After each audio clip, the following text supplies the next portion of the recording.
Good evening all. आपका score plus के YouTube परिवार में स्वागत है। उम्मीद है आप लोग अच्छे होंगे, आप लोग की पढ़ाई अच्छे से चल रही होगी।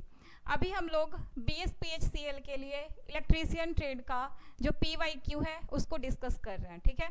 इसमें हम लोग एक एक करके टॉपिक वाइज देख रहे हैं, ठीक है ना। टॉपिक वाइज हम लोग सारे सिलेबस को कवर कर रहे हैं ट्रेड का। तो आज जो हमारा टॉपिक है वो है DC मशीन बाइंडिंग, ठीक है ना। आज हम लोग DC मशीन बाइंडिंग में जो आपके पहले पूछे गए क्वेश्चंस हैं उसको डिस्कस करेंगे, ठीक है। चलिए तो सेशन को स्टार्ट करते हैं। देखिए, अगर बात करें तो स्कोर प्लस पर आपका जो सेशन है वो चलाया जा रहा है आप लोग के हित में, ठीक है ना। तो सुबह के 6 बजे आपका NCERT बायो और केमिस्ट्री की क्लास हो रही है जो राघव सर के द्वारा ली जा रही है। उसके बाद बात करें तो सुबह के 7 बजे आपका बेसिक साइंस और इंजीनियरिंग ड्राइंग की क्लास हो रही है जो आपके ERPK साही सर के द्वारा ली जा रही है। उसके बाद सुबह के 9 बजे 9 AM में आपका जनरल साइंस का क्लास हो रहा है जिसमें आपकी फिजिक्स, केमिस्ट्री और बायो की क्लास हो रही है जो आपके राघव सर के द्वारा ली जा रही है। उसके बाद 4:30 PM में आपका इलेक्ट्रीशियन ट्रेड का क्लास हो रहा है, ठीक है। उसके बाद NCERT फिजिक्स आपका 8 PM में हो रहा है जो आपके ERPK साही सर के द्वारा ली जा रही है। तो ये सारी जो सेशन है ये आपके यूट्यूब पर रेगुलर चल रही है, ठीक है। आप लोग जुड़े और फ़ायदा उठाएं ज़्यादा से ज़्यादा। ये आपका जो लोगो देख रहे हैं यही आपका एप्लीकेशन का लोगो है, ठीक है ना। इसको आप लोग गूगल प्ले स्टोर से डाउनलोड कर सकते हैं। चलिए, अगर आगे बात करें तो ये जो आप लोग देख रहे हैं यही आपका इलेक्ट्रीशियन ट्रेड का जो सिलेबस है यही है, ठीक है ना। तो देखिए क्या क्या पढ़ना है। सबसे पहले AC मशीन बाइंडिंग है, ठीक है। सबसे पहले आपका क्या है, AC मशीन बाइंडिंग है। उसके बाद आपका अल्टरनेटर है, फिर आपका सर्किट ब्रेकर है, फिर DC ड्राइव है, और उसके बाद क्या है, DC मशीन बाइंडिंग है जिसको आज हम लोग कवर करेंगे, ठीक है ना। आज जो हम लोग कवर करेंगे वो DC मशीन बाइंडिंग टॉपिक से ही रिलेटेड PYQ देखेंगे, ठीक है। उसके बाद आपका डोमेस्टिक अप्लाइंसेस है, फिर इल्यूमिनेशन है, इंडस्ट्रियल वायरिंग है, फिर आपका मशीन कंट्रोल कैबिनेट या control panel layout, assembly and wiring है। उसके बाद है आपका पावर जनरेशन, ठीक है। फिर है आपका सिंगल फेज इंडक्शन मोटर, फिर आपका है synchronous motor, thermal, hydro electric, nuclear, इसके बारे में पढ़ना है। और नॉन कन्वेंशनल आपके एनर्जी सोर्स होते हैं उसके बारे में पढ़ना है, ठीक है। फिर आपका 3 फेज इंडक्शन मोटर है, ट्रांसफार्मर वाइंडिंग है, ट्रांसमिशन ऑफ इलेक्ट्रिकल पावर है, ठीक है ना। जनरेशन भी और ट्रांसमिशन भी है। उसके बाद है आपका AC ड्राइव्स है, उसके बाद है आपका अंडरग्राउंड केबलिंग है। ये सारे टॉपिक्स आपके कवर करने हैं, ठीक है ना। ये सारे टॉपिक आपको कवर करने हैं, ये इलेक्ट्रीशियन ट्रेड का है, ठीक है। और यही सारे टॉपिक से आपके पूछे जाएंगे क्वेश्चन, ठीक है। तो आज हम लोग कौन सा टॉपिक का PYQ देखेंगे, DC मशीन वाइंडिंग का। चलिए तो स्टार्ट करते हैं। आज का हमारा पहला क्वेश्चन है लैप वाइंडिंग में समानांतर पथों की संख्या हमेशा ध्रुवों की संख्या, उसके बाद है फिल इन द ब्लैंक्स होती है, के समान होती है, से 3 गुनी होती है, से 2 गुनी होती है, से आधी होती है। आपको बताना है जो आपका लैप वाइंडिंग होता है उसमें पैरेलल पाथ जो समानांतर पथ होता है, पैरेलल पाथ होता है, उसकी संख्या कितनी होती है, पैरेलल पाथ की संख्या ध्रुवों की संख्या की कितनी होती है, ठीक है ना। पैरेलल पाथ की जो संख्या होती है ध्रुवों की संख्या की कितनी होती है आपसे पूछा जा रहा है। किसका पूछ रहा है, लैप वाइंडिंग। चलिए, लैप वाइंडिंग अगर बात करें लैप वाइंडिंग का तो आप लोग जानते हैं इसमें पैरेलल पाथ की जो संख्या होती है उसमें वो किसके बराबर होती है, वो आपके नंबर ऑफ पोल्स के बराबर होती है। जितना पोल रहेगा, जितना पोल का संख्या रहेगा उतना ही आपका क्या होता है, पैरेलल पाथ का भी संख्या होता है। तो क्या होता है, A = P होता है, जहां आपका A क्या होता है, पैरेलल पाथ की संख्या, ठीक है, या समानांतर पाथ की संख्या, ये आपका क्या होता है P, ये आपका पोल्स की संख्या, ठीक है। और आपको क्या बताए थे, जब भी लैप वाइंडिंग हो, जब भी लैप वाइंडिंग हो और पूछ ले कि हम लोग लैप वाइंडिंग का यूज कहाँ करते हैं, तो आप लोग क्या बोलेंगे, जब हम लोग को हाई करंट और लो वोल्टेज की जरूरत होगी तब हम लोग क्या करेंगे, लैप वाइंडिंग का यूज करेंगे। उच्च धारा और निम्न कम वोल्टेज, ठीक है, इसका यूज कहाँ करते हैं, उच्च धारा प्राप्त करने में और कम वोल्टेज, जब ऐसा आवश्यकता होगा तब हम लोग क्या करेंगे, लैप वाइंडिंग का यूज करेंगे। ऐसे ही आपको बताए थे वेव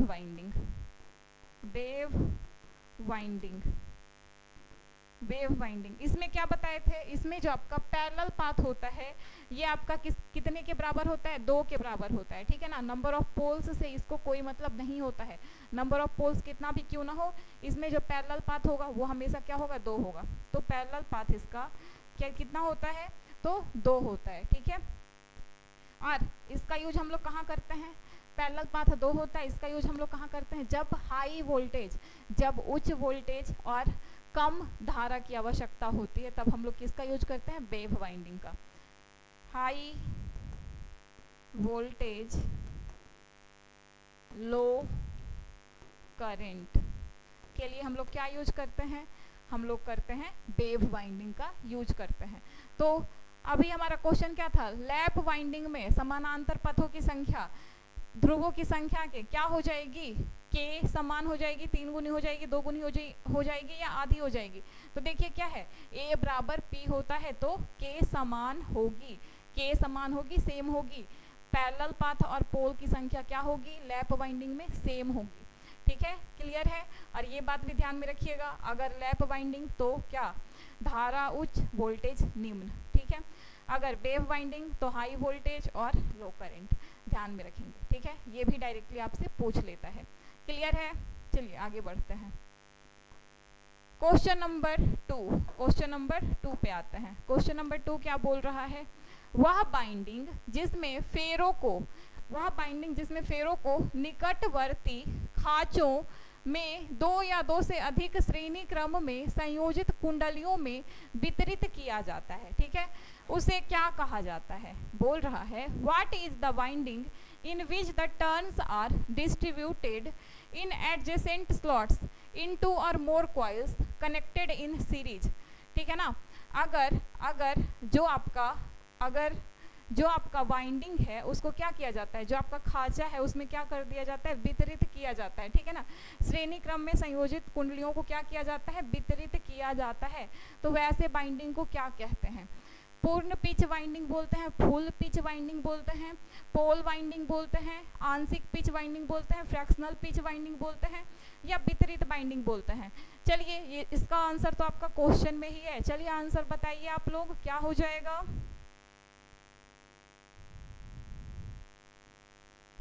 ठीक, तो देखिए क्या बोल रहा है, संयोजित कुंडलियों में वितरित किया जाता है। तो वितरित किस में किया जाता है, तो डिस्ट्रीब्यूटेड बाइंडिंग में किया जाता है। जो आपका वितरित बाइंडिंग होती है उसी में आपका श्रेणी क्रम में जो संयोजित कुंडलियां होती है उसको क्या कर दिया जाता है, स्लॉट्स में वितरित कर दिया जाता है, ठीक है ना। इसमें एक पॉइंट ये ध्यान में रखेंगे कि सभी वाइंडिंग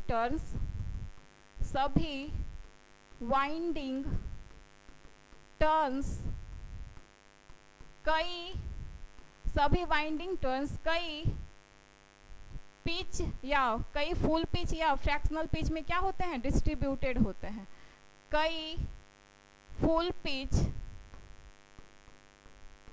या फ्रैक्शनल पिच में क्या होते हैं, व्यवस्थित होते हैं, ठीक है, ये ध्यान में रखिएगा। फुल पिच या फ्रैक्शनल पिच में क्या होते हैं, व्यवस्थित होते हैं। किसमें, आपके डिस्ट्रीब्यूटेड बाइंडिंग में। सिंपली पूछ देगा वितरित होते हैं। जो आपका वाइंडिंग है सीरीज वाइंडिंग है, जो आपका 2 या 2 से अधिक सीरीज वाइंडिंग है वो क्या है, ये संयोजित कुंडली में आपका वितरित है तो क्या हो जाएगा आपका डिस्ट्रीब्यूटेड वाइंडिंग, ठीक है। वितरित वितरित वितरित वाइंडिंग, सिंपली याद रखिएगा, ठीक है। चलिए अगले क्वेश्चन पे आते हैं। क्वेश्चन नंबर 3, क्वेश्चन नंबर 3 है हमारा खाली स्थान वाइंडिंग में प्रत्येक स्लॉट्स, जो खाली स्थान है उसके बाद क्या बोल रहे हैं, बाइंडिंग में प्रत्येक स्लॉट में केवल एक कुंडली साइड होती है। पूछ रहा है कि किस बाइंडिंग में प्रत्येक स्लॉट में, किस बाइंडिंग में प्रत्येक स्लॉट में केवल एक कुंडली साइड होती है, मतलब कि कॉइल का केवल एक ही साइड होता है। आपको बताना है कॉन्सेंट्रिक बाइंडिंग में, ट्रिप्लेक्स बाइंडिंग में, या दोहरी परत वाली बाइंडिंग में, मतलब कि डबल लेयर बाइंडिंग में, या एकल परत वाली बाइंडिंग में, सिंगल लेयर बाइंडिंग में। तो देखिए क्या बोल रहे हैं, वन कॉइल साइड होती है, तो वन कॉइल साइड किस में होती है, आप लोग जानते हैं सिंगल लेयर बाइंडिंग में। सिंगल लेयर बाइंडिंग में क्या होता है, वन आपका कॉइल साइड होता है, ठीक है ना। यही आपका डबल लेयर रहेगा तब कितना कॉइल साइड होता है, 2 कॉइल साइड होता है, ठीक है। अगर पूछ रहा है कि जो स्लॉट्स है उसमें कॉइल का बस एक ही साइड रहेगा तो वो किस में होता है, सिंगल लेयर बाइंडिंग, ठीक है। चलिए अगले क्वेश्चन पे आते हैं। क्वेश्चन नंबर 4 बोल रहा है what is the number of parallel path in a wave binding in DC machine. बोल रहा है कि वेव बाइंडिंग में डीसी मशीन के वेव बाइंडिंग में नंबर ऑफ पैरेलल पाथ कितने हो जाएंगे, नंबर ऑफ पैरेलल पाथ कितने होंगे, 1 होंगे, 2 होंगे, 3 होंगे या 5 होंगे। बताना है आप लोग को कि क्या हो जाएंगे, जो पैरेलल पाथ होती है, समानांतर पथ जो होते हैं उसमें उसकी संख्या कितनी होती है, जब जो मशीन है डीसी मशीन उसमें कैसा बाइंडिंग किया गया है, वेव बाइंडिंग किया गया है। तो आप लोग जानते हैं वेव बाइंडिंग में आपका नंबर ऑफ पैरेलल पाथ कितना होता है आपका। देखिए एक चीज़ हमेशा ध्यान में रखिएगा, सिंपली वेव बाइंडिंग दे दे आपका, ये सिंप्लेक्स है, ड्यूप्लेक्स है, आपका ट्रिप्लेक्स है, ये सब कुछ आप लोग को नहीं सोचना है कि क्या है। अगर simply wave binding, lap binding ऐसे लिखा हुआ रहेगा तो आप लोग क्या लेके चलते हैं, सिंप्लेक्स ही लेके चलते हैं, और आपका क्या हो जाता है, और आपका जो वेव बाइंडिंग है उसमें आपका नंबर ऑफ पैरेलल पाथ कितना होता है, नंबर ऑफ पोल्स से कोई मतलब नहीं होता है, हमेशा क्या होता है वेव बाइंडिंग में 2 ही होता है, ठीक है। हमेशा वेव बाइंडिंग में नंबर ऑफ पैरेलल पाथ कितना हो जाता है, 2 ही होता है। करेक्ट आंसर क्या हो जाएगा, 2। क्लियर है। चलिए आगे बढ़ते हैं। क्वेश्चन नंबर 5 पे आते हैं। क्वेश्चन नंबर 5 क्या बोल रहा है, इन डीसी जनरेटर में lap winding is used for, DC generator में लैप वाइंडिंग का इस्तेमाल किस लिए किया जाता है, आपसे ये पूछ रहा है। हाई वोल्टेज हाई करंट के लिए, लो वोल्टेज हाई करंट के लिए, हाई वोल्टेज लो करंट के लिए, लो वोल्टेज लो करंट के लिए, क्या हो जाएगा, चलिए बताइए आप लोग। चलिए 2 ऑप्शन तो हम हटा देते हैं, हाई वोल्टेज हाई करंट, दोनों हाई नहीं हो सकता, आपका लो वोल्टेज लो करंट ये भी नहीं होगा। तो आपका लैप वाइंडिंग किस लिए यूज किया जाता है, तो इसमें नंबर ऑफ पैरेलल पाथ कितना होता है, पोल्स के बराबर होता है, और इसको किस लिए यूज किया जाता है, तो हाई करंट और लो वोल्टेज के लिए, हाई करंट और लो वोल्टेज के लिए आपका ऑप्शन नंबर बी क्या हो जाएगा, करेक्ट हो जाएगा। और आपका हाई वोल्टेज लो करंट के लिए किसका यूज किया जाता है, तो आप लोग बोलेंगे वेव बाइंडिंग का यूज किया जाता है। क्लियर है, ठीक है। चलिए अगले क्वेश्चन पे आते हैं। क्वेश्चन नंबर है 6।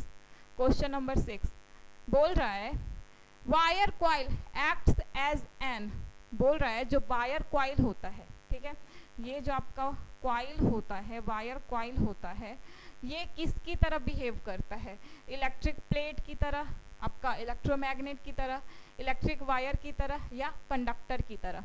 आपको आंसर करना है कि जो आपका ये कॉइल होता है, वायर कॉइल, ये किसकी तरह बिहेव करता है। तो आप लोग जानते हैं जो ये कॉइल होता है ये आपका किसकी तरह बिहेव करता है, जब हम लोग करंट देते हैं तो क्या होता है, फील्ड जनरेट होता है, आपका मैग्नेटिक लाइंस ऑफ फोर्स आते हैं, जो आपका क्या होता है, कैसे आपके ये magnetic lines of force emerge होते हैं, तो आपका नॉर्थ से साउथ बाहर, मैग्नेट के बाहर कैसे इसका डायरेक्शन होता है, नॉर्थ से साउथ होता है, और मैग्नेट के अंदर कैसा होता है, साउथ से नॉर्थ होता है। और ये किसकी तरह बिहेव करेगा, इलेक्ट्रोमैग्नेट की तरह बिहेव करेगा। जब तक सप्लाई देते रहेंगे ये इलेक्ट्रोमैग्नेट की तरह बिहेव करता है। सप्लाई देना बंद कर देते हैं तो ये क्या होता है, इसका मैग्नेटिज्म जो प्रॉपर्टी होता है ये खत्म होते जाता है। ठीक है, तो ये किसकी तरह बिहेव करता है, इलेक्ट्रोमैग्नेट की तरह बिहेव करता है। ऐसे ही होता है ना, इसमें आपका मैग्नेटिक लाइंस ऑफ फोर्स, आपका मैग्नेटिक फील्ड आपका बन जाता है। ठीक है, इसी तरह से, ठीक है ना, क्लियर है। चलिए अगले क्वेश्चन पे आते हैं। क्वेश्चन नंबर 7 बोल रहा है अ ट्रिप्लेक्स, ट्रिप्लेक्स मतलब क्या, तिहरी। इसमें हम लोग देखते हैं क्या करते हैं, इसमें हम लोग क्या करेंगे, ट्रिप्लेक्स लिखा हुआ है, इसमें हम लोग एम का वैल्यू क्या लेके चलेंगे, एम का वैल्यू लेके चलेंगे 3। ठीक है ना।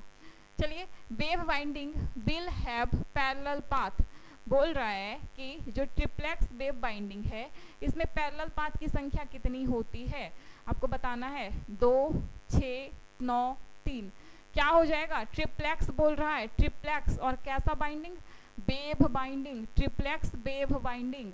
तो आपको बोले थे सिंप्लेक्स रहेगा तो 1 लेके चलते हैं, और अगर कुछ नहीं दिया हुआ है कि ये सिंप्लेक्स है, ड्यूप्लेक्स है, ट्रिप्लेक्स है, इस टाइप से नहीं दिया हुआ रहता है तो हम लोग क्या लेके चलते हैं कि सिंप्लेक्स है। ठीक है ना, और हमेशा हम लोग उसका वैल्यू 1 कंसीडर करते हैं। ठीक है ना, तो अभी क्या दिया हुआ है, m का वैल्यू 1 कंसीडर करते हैं और क्या हो जाता है 2 × 1 2 ही आता है। इसीलिए बोलते हैं हम लोग कि वेव बाइंडिंग में जो आपका नंबर ऑफ पैरेलल पाथ होता है ये कितना होता है, 2 ही होता है। लेकिन अभी क्या दे दिया है, अभी ट्रिप्लेक्स दे दिया है। तो एक चीज़ आप लोग ध्यान में रखिएगा। ठीक है ना, आप लोग ये तो आप लोग जानते ही है कि 2 होता है, लेकिन एक चीज़ 2m ध्यान में रखिएगा। m क्या होता है, m आपका प्लेक्स होता है, 2 × प्लेक्स होता है। और प्लेक्स मतलब क्या, अगर सिंप्लेक्स रहेगा तो 1, आपका ड्यूप्लेक्स रहेगा तो 2, ट्रिप्लेक्स रहेगा तो 3, और उसके बाद आपका क्वाड्रप्लेक्स रहेगा तो क्या लेके चलेंगे 4। इसी टाइप से हम लोग लेके चलते हैं। ठीक है, चलिए क्या बोल रहे हैं, नंबर ऑफ पैरेलल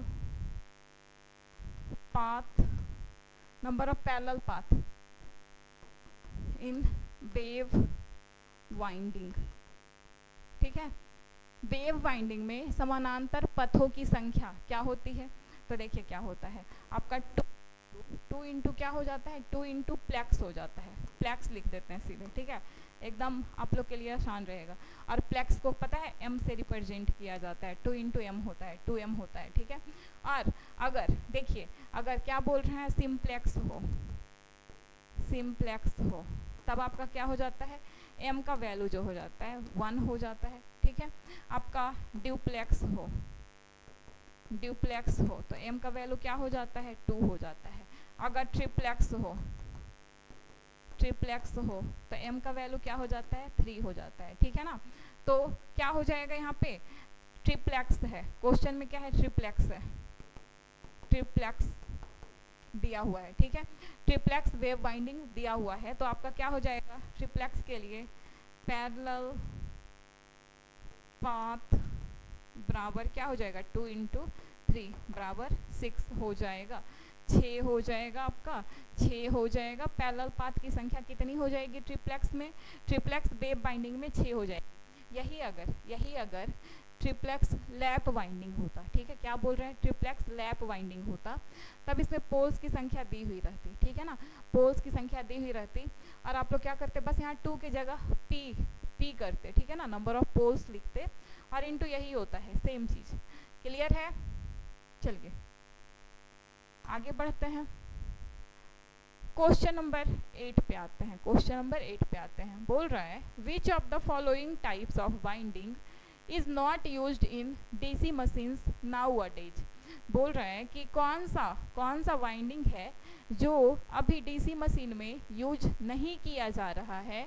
तो आपका ऑप्शन है lap winding, duplex lap winding, Gramme ring winding, और आपका है वेव वाइंडिंग। ठीक है ना, आपका यही ऑप्शन है, आपको बताना है कि कौन सा बाइंडिंग है जो अभी आपका जो डीसी मशीन है उसमें यूज नहीं किया जा रहा है। तो आप लोग क्या बोलेंगे, ग्रैमे रिंग वाइंडिंग का यूज नहीं किया जा रहा है अभी डीसी मशीन में। ठीक है ना, क्लियर है, चलिए अगले क्वेश्चन पे आते हैं, क्वेश्चन नंबर 9। क्वेश्चन नंबर 9 देखिए, which of the following insulating materials is used for impregnation of armature winding. बोल रहा है कि आर्मेचर वाइंडिंग के इम्प्रेग्नेशन के लिए किस प्रकार का इंसुलेटिंग पदार्थ प्रयुक्त किया जाता है। जो आपका आर्मेचर की वाइंडिंग होती है, हम लोग देखते हैं स्लॉट्स में क्या करते हैं, हम लोग वाइंडिंग करते हैं, अब कंडक्टर डालते हैं तो क्या होता है, आपका कंडक्टर क्या होता है, ये आपका कंडक्टिंग मटेरियल है, वो क्या होने का चांसेस रहेगा, एक साथ प्लेस कर देंगे, एक साथ डाल देंगे स्लॉट्स में, तो क्या होने का चांस रहेगा, शॉर्ट सर्किट। और शॉर्ट सर्किट होता है तो क्या होता है, हाई अमाउंट में करंट का फ्लो हो जाता है। तो शॉर्ट सर्किट से हम लोग को क्या करना है, बचाना है, शॉर्ट सर्किट से हम लोग को बचाना है। इसके लिए हम लोग क्या करते हैं, उसको इंसुलेट करेंगे ना, किसी भी तरह से किसी भी प्रकार से इंसुलेट करने का, दोनों को अलग अलग करने का कोशिश करेंगे। तो हम लोग कैसे इंसुलेट करते हैं, कौन सा इंसुलेटिंग मटेरियल का यूज करते हैं, आपसे क्वेश्चन ये पूछ रहा है। तो देखिए, पेंट के द्वारा करते हैं, एम्पायर पेपर का यूज करते हैं, तेल का यूज करते हैं, या फिर बेकिंग वार्निश का यूज करते हैं। तो किसका यूज करते हैं हम लोग, बेकिंग वार्निश का यूज करते हैं, ठीक है ना। इंसुलेटिंग मटेरियल के रूप में हम लोग किसका यूज करते हैं, बेकिंग वार्निश का यूज करते हैं, ठीक है। इसी का हम लोग क्या करते हैं, लेयरिंग करते हैं, ठीक है ना। तो आपका क्या हो जाता है, एक दूसरे से शॉर्ट सर्किट होने का चांसेस खत्म हो जाता है, कम हो जाता है, ठीक है। चलिए अगले क्वेश्चन पे आते हैं। क्वेश्चन नंबर है 10। बोल रहा है the helical coil are generally used for. जो आपका हेलिकल कॉइल होता है वो किस लिए इस्तेमाल किया जाता है, आमतौर पर वो किस लिए इस्तेमाल किया जाता है, आपसे ये पूछ रहा है। छोटे सिंगल फेज ट्रांसफार्मर के निम्न वोल्टेज वाइंडिंग के लिए, आपका बड़े ट्रांसफार्मर के निम्न वोल्टेज वाइंडिंग के लिए, बड़े ट्रांसफार्मर के उच्च वोल्टेज वाइंडिंग के लिए, छोटे ट्रांसफार्मर के उच्च वोल्टेज वाइंडिंग के लिए। चलिए बताना है आपको, हेलिकल कॉइल जो होता है वो किस लिए यूज किया जाता है। चलिए बताइए आप लोग। तो हम लोग जानते हैं जो आपका हेलिकल कॉइल होता है, दो कॉइल के बारे में हम लोग जानते हैं, एक क्रॉस ओवर और दूसरा हेलिकल। हेलिकल कॉइल का यूज किस लिए होता है, तो लो वोल्टेज बाइंडिंग के लिए। लो वोल्टेज जो आपका बड़ा ट्रांसफार्मर होता है, हेलिकल कॉइल पूछ रहा है तो आप लोग क्या बोलेंगे, बड़ा ट्रांसफार्मर का लो वोल्टेज बाइंडिंग के लिए यूज करते हैं हेलिकल कॉइल का। और वही आपका क्रॉस ओवर, अभी हेलिकल कॉइल नहीं देता और क्रॉस ओवर कॉइल दे देता, तब उसका क्या हो जाता, छोटा ट्रांसफार्मर के हाई वोल्टेज वाइंडिंग के लिए, ठीक है। चलिए तो क्या हो जाएगा आपका, अभी हेलिकल पूछा है तो low voltage winding of large transformer, बड़े ट्रांसफार्मर के निम्न वोल्टेज वाइंडिंग के लिए हम लोग किसका यूज करते हैं, हेलिकल कॉइल का यूज करते हैं, बड़े ट्रांसफार्मर के निम्न वोल्टेज वाइंडिंग के लिए, ठीक है। और वही आपका अगर क्रॉस ओवर वाइंडिंग दे देता, क्रॉस ओवर कॉइल दे देता, तो वो किस लिए यूज करते हैं, तो ये जस्ट अपोजिट हो जाएगा, छोटा ट्रांसफार्मर के हाई वोल्टेज के लिए, ठीक है, हाई वोल्टेज वाइंडिंग के लिए। तो देखिए छोटे ट्रांसफार्मर के क्या हो जाएगा, हाई वोल्टेज वाइंडिंग के लिए, high voltage winding of a small transformer. जो छोटा ट्रांसफार्मर है उसका उच्च वोल्टेज वाइंडिंग के लिए हम लोग किसका यूज करते हैं। अगर आपसे क्रॉस ओवर कॉइल पूछ ले तो आप लोग क्या करेंगे, यही बोलेंगे, क्रॉस ओवर कॉइल का यूज किस लिए होता है, तो छोटा ट्रांसफार्मर, जब आपका ट्रांसफार्मर छोटा होगा और उसका जो वाइंडिंग होगा वो कैसा होगा, हाई वोल्टेज वाइंडिंग होगा, तब हम लोग किसका यूज करेंगे, क्रॉस ओवर कॉइल का यूज करेंगे। दोनों आप लोग ध्यान में रखेंगे, हेलिकल और क्रॉस ओवर, ठीक है, क्रॉस ओवर कॉइल दोनों आप लोग ध्यान में रखेंगे, ठीक है ना। Helical coil low voltage winding of large transformer, cross over winding या क्रॉस ओवर कॉइल किस लिए, तो high voltage winding of a small transformer. Clear है, बहुत इंपॉर्टेंट क्वेश्चन है, आते हैं एग्जाम में, ठीक है ना। ठीक है, चलिए आगे बढ़ा जाए। चलिए क्वेश्चन नंबर 11 है आपका, इन प्रोग्रेसिव लैप और wave binding the front pitch will be, front pitch क्या होता है, less than the back pitch, same as the back pitch, double than the back pitch, more than the back pitch. आपसे पूछ रहा है कि अगर प्रोग्रेसिव लैप और वेव बाइंडिंग है तो फ्रंट पिच क्या होता है, फ्रंट पिच क्या होता है आपसे पूछ रहा है। बैक पिच से कम होता है या बैक पिच के बराबर होता है, बैक पिच से 2 गुना होता है या बैक पिच से ज़्यादा होता है, बताना है आपको। ठीक है ना, प्रोग्रेसिव पूछ रहा है, आप लोग जानते हैं ये आपका सेगमेंट होता है। चलिए 1 2 3 4 ऐसे ही होता है आपका, थोड़ा बना देते हैं, थोड़ा अच्छे से बनाते हैं।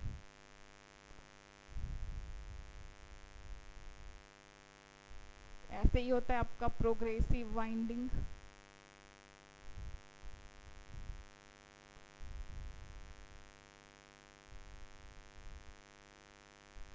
ऐसे ही होता है प्रोग्रेसिव बाइंडिंग। यही है आपका क्या, प्रोग्रेसिव बाइंडिंग। और इसी के बारे में पूछ रहा है, ये आपका कॉइल 1 है, ये आपका कॉइल 2 है।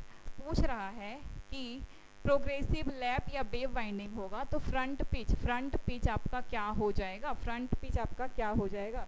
तो ये क्या होता है, फ्रंट पिच जो होता है, फ्रंट पिच जो होता है आपका, ये होता है less than the back pitch. ये क्या होता है, less than the back pitch होता है।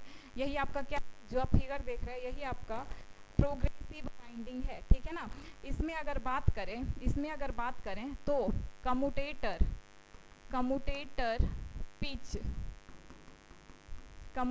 पिच जिसको किससे रिप्रेजेंट करते हैं, वाई से रिप्रेजेंट करते हैं। इसका वैल्यू क्या होता है, +1 होता है। इसका वैल्यू क्या होता है, अगर प्रोग्रेसिव बाइंडिंग की बात करेगा, प्रोग्रेसिव लैप या वेव बाइंडिंग की बात करेगा तो आपका क्या होता है, कम्यूटेटर पिच का वैल्यू +1 होता है। और कम्यूटेटर पिच को किससे रिप्रेजेंट किया जाता है, वाई से। और यही अगर रेट्रोग्रेसिव वाइंडिंग रहता तब क्या हो जाता, कम्यूटेटर पिच का वैल्यू वाई सी का वैल्यू क्या हो जाता, -1 हो जाता, -1 हो जाता। ठीक है ना, क्लियर है। तो आप लोग सारी बातों का ध्यान रखेंगे। ठीक है ना। आपका प्रोग्रेसिव लैप या वेव बाइंडिंग रहता है तो क्या होता है, फ्रंट पिच हमेशा बैक पिच से क्या होता है, कम होता है। ठीक है ना। चलिए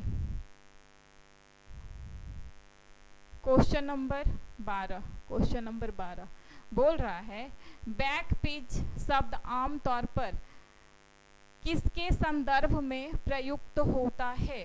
ठीक है ना। बोल रहा है the term back pitch is generally used in the context of, किसके संदर्भ में प्रयुक्त होता है आपका back pitch, DC motor starter winding, आपका प्रत्यावर्ती winding, AC motor winding, DC armature winding. तो आपका बैक पिच किसके संदर्भ में प्रयुक्त होता है, डीसी आर्मेचर वाइंडिंग के संदर्भ में प्रयुक्त होता है। ये डीसी मोटर स्टार्टर वाइंडिंग के संदर्भ में नहीं यूज होता है। प्रत्यावर्ती वाइंडिंग, अल्टरनेटर वाइंडिंग के संदर्भ में भी यूज नहीं होता है। एसी मोटर वाइंडिंग के संदर्भ में भी यूज नहीं होता है। किसके संदर्भ में यूज होता है, डीसी आर्मेचर वाइंडिंग। ठीक है ना, डीसी आर्मेचर वाइंडिंग। क्लियर है। चलिए आपका क्वेश्चन नंबर है 13, क्वेश्चन नंबर 13 बोल रहा है टोराइड एक क्या होता है। टोराइड एक क्या होता है आपको बताना है। तार की कुंडलीकृत कॉइल होती है, तार की कुंडली होती है, सीधा तार होता है या लूप्ड वायर होता है। आपसे पूछ रहा है टोराइड एक क्या होता है, आपको बताना है टोराइड क्या होता है। तो टोराइड क्या होता है आपका, तार की कुंडली नहीं होता है, सीधा तार नहीं होता है, लूप्ड वायर नहीं होता है। टोराइड आपका एक तार की कुंडलीकृत कॉइल होता है। टोराइड एक क्या होता है, तार की कुंडलीकृत कॉइल होता है आपका टोराइड। चलिए अगले क्वेश्चन पे आते हैं।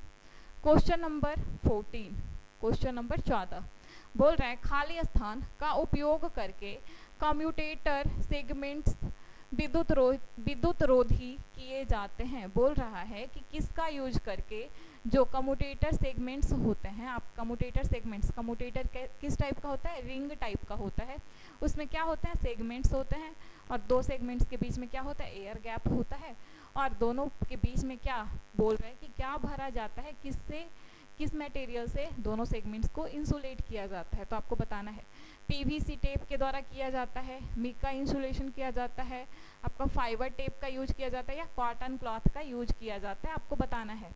तो आप लोग जानते हैं कम्यूटेटर के बारे में हम बहुत बार बता चुके हैं कि कम्यूटेटर जो होता है आपका, ये मैकेनिकल रेक्टिफायर का काम करता है। ये आपका क्या करता है, एसी को डीसी में बदलता है, ठीक है।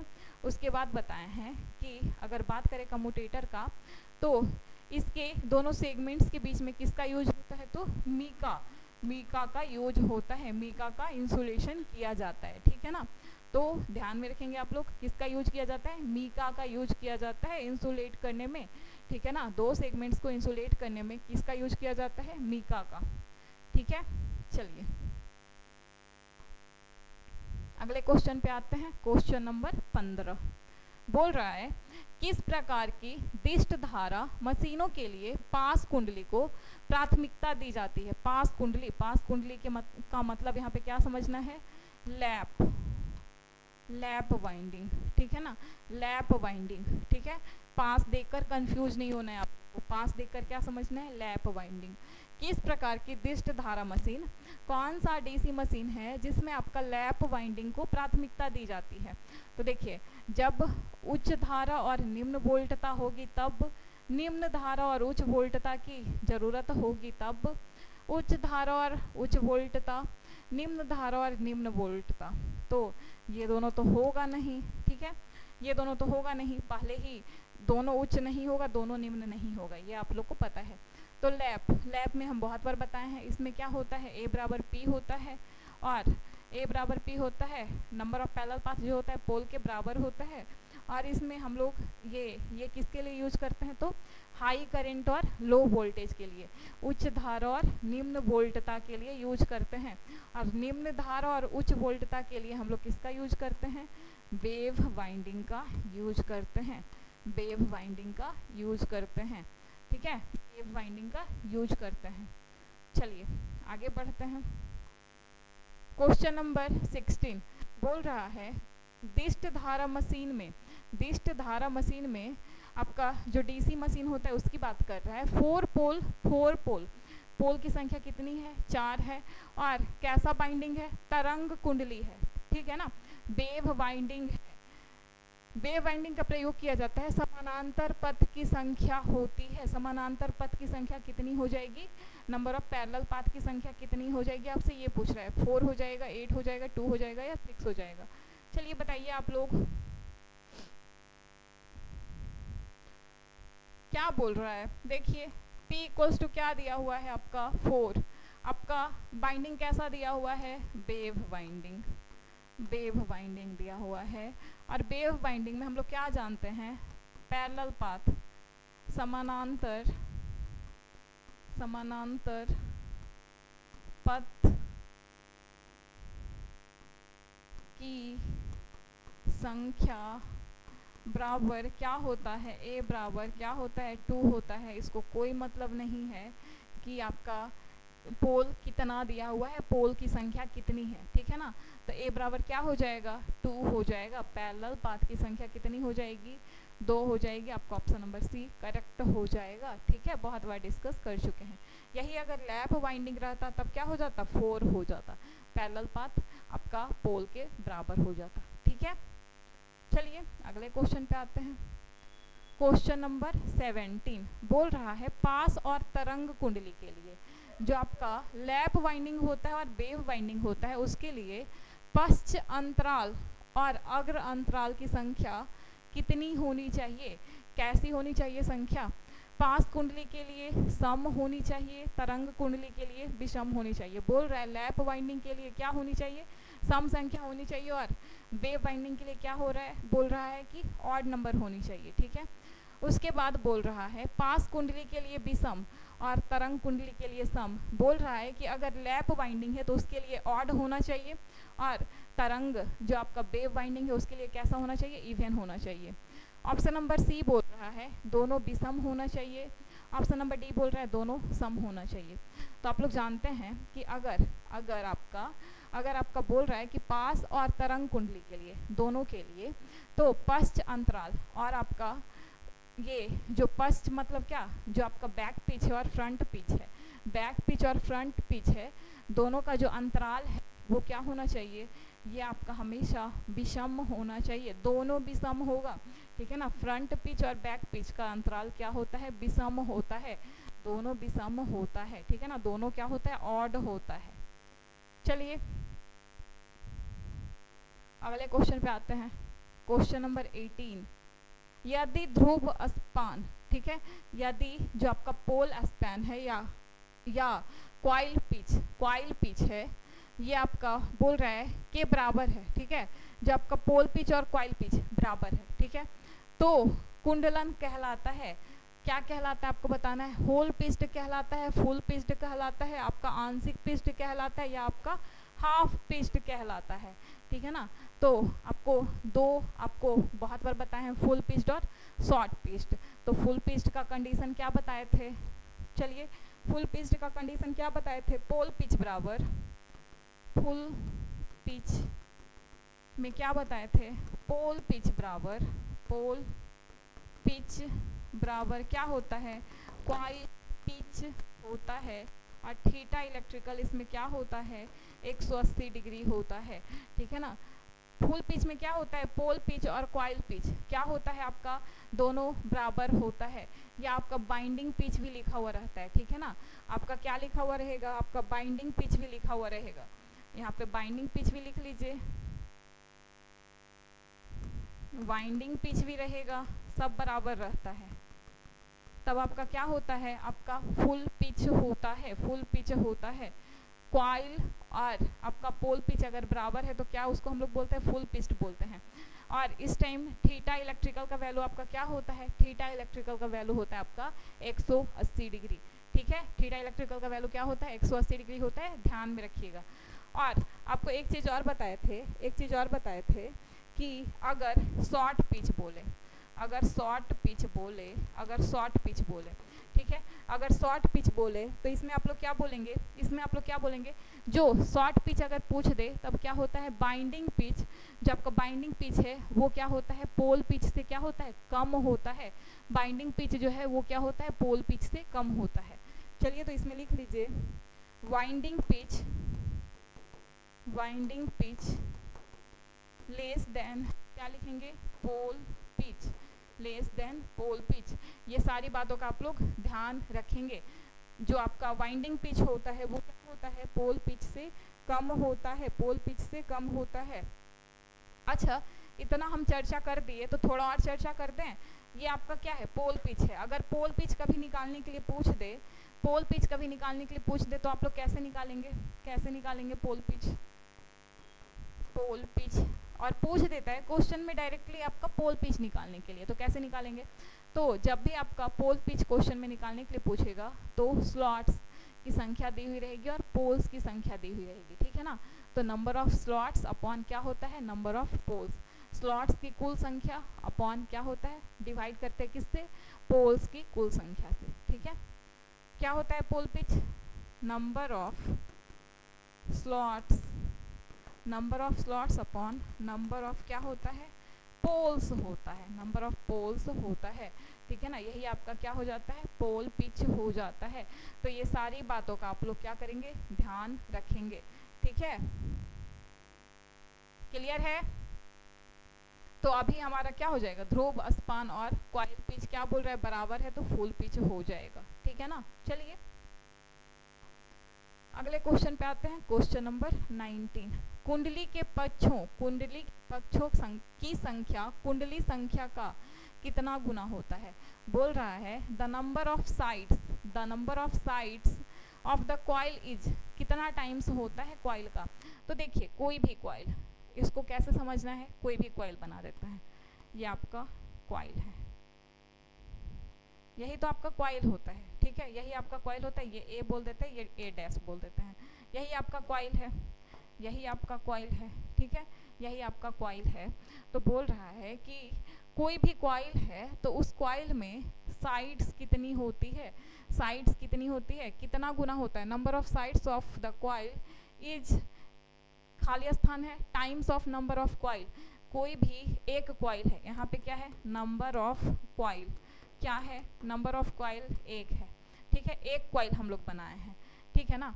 तो इसमें साइड कितने हैं, इसमें 2 साइड हैं, 2 साइड हैं, तो नंबर ऑफ कॉइल साइड कितने हो गए, कॉइल साइड कितने हो गए, 2 हो गए। तो कॉइल से नंबर ऑफ कॉइल साइड क्या हो गए, डबल हो गए, नंबर ऑफ कॉइल से नंबर ऑफ कॉइल साइड क्या हो गए, डबल हो गए। जितना कॉइल है उससे दुगना क्या है, उसका कॉइल साइड है, उससे दुगना हो जाएगा, ठीक है ना, उसका 2 गुना हो जाएगा कॉइल साइड।